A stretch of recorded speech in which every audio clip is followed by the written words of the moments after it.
মুন্নি বাইরে এসো, মা আসছে, এসে দেখা করে যাও।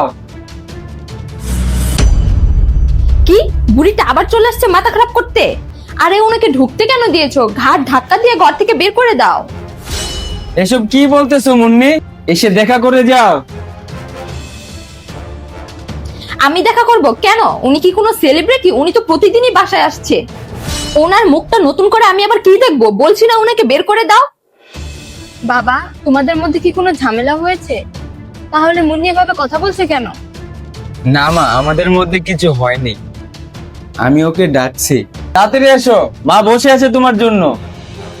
আরে উনি বসে আছে তো আমি কি করব? উনি কি মহারানী? আর ওনার কাছে যে আমিই বা কি করব? বরের টাকাগুলো কেমন জমিয়ে জমিয়ে রাখছে, আর ছেলের টাকাগুলো ধ্বংস করতে আসছে, গিলতে আসছে এখানে। একটা আনকালচার গ্রামের বুড়ি খ্যাত। বলছি চলে যা, তাও যাচ্ছে না, ঠেটা মেরে এখানে বসে আছে। অসভ্য মহিলা একটা, দেখতেই অসহ্য লাগে আমার। আচ্ছা, সত্যি কি তোমাদের মাঝে কিছু হয়নি? তাহলে মুন্নি এরকম বাজেভাবে কথা বলছে যে? না মা, আমাদের মধ্যে কিছু হয়নি। আর মুন্নি একটু মজা করতে পছন্দ করে, সেটা তো আপনি জানেনই। আচ্ছা আপনি বসুন, আমি ওকে ডেকে নিয়ে আসছি। কি ব্যাপার মুন্নি, তখন থেকে ডাকতেছে, তুমি আসতেছো না কেন? তো আমি ওইখানে গিয়ে কি করব? তোমার মা আসছে, তুমি গিয়ে দেখা করো। ওইখানে আমাকে কেন ইনভলভ করতেছো? মুন্নি তুমি এগুলো কি বলতেছো? বাইরে এত রোদ, এই রোদের ভিতরে আমা আসছে তোমার সাথে দেখা করতে, একবার যে দেখা করে নাও। বলছি না আমার দেখা করার কোনো ইচ্ছে নেই। আর এত রোদের মধ্যে আসবে না তো কি করবে? গিয়ে দেখো বাহিরে আরো কত ভিখারি পড়ে আছে। আর ভিখারিদের স্থান না বাহিরে হয়, ঘরে হয় না, বুঝছো? মুন্নি অনেকক্ষণ যাবত শুনতেছি, মায়ের সম্বন্ধে কি এইসব কথা বলে? আচ্ছা তোমার অনেক গায়ে লাগছে তাই না? অনেকক্ষণ ধরে ভালোভাবে কথা বলছি, কথাগুলো গায়ে লাগছে না। এবার সোজা আঙুলে ঘৃণা আসলে আঙুলটা একটু বাঁকাতে হবে। এবার তুমি দেখো আমি কি করি। ওই বুড়িকে এবার আমি নিজে ঘর থেকে বের করবো। সরো। মুন্নি এই বুড়ি, আরে মা তুমি এখানে কি করছো? আর তুমি তো আমাকে একবারও বলোনি যে তুমি আমাদের বাড়ি আসছো। আর তুমি তো আমাকে একবারও বলোনি যে আমার মা এসেছে। আর আমি যদি বলে দিতাম তোমার মা আসছে, তাহলে তো তোমার মা তোমার এই আসল চেহারাটা আর দেখতে পেত না। মা তুমি আমার সাথে চলো, ঘরে গিয়ে বসবে। আর বাইরে অনেক গরম, তোমাকে ঘরে এসিতে নিয়ে বসাচ্ছি, চলো আসো আসো। কি ভেবেছিস তুই এত অপমানের পর আমি এখানে বসে এসির হাওয়া খাবো?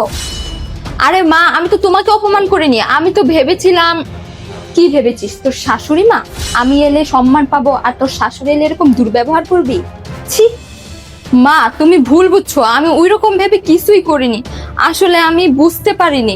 এবার আমি বুঝতে পেরেছি তোর সংসারে এত অশান্তি কিসের জন্য।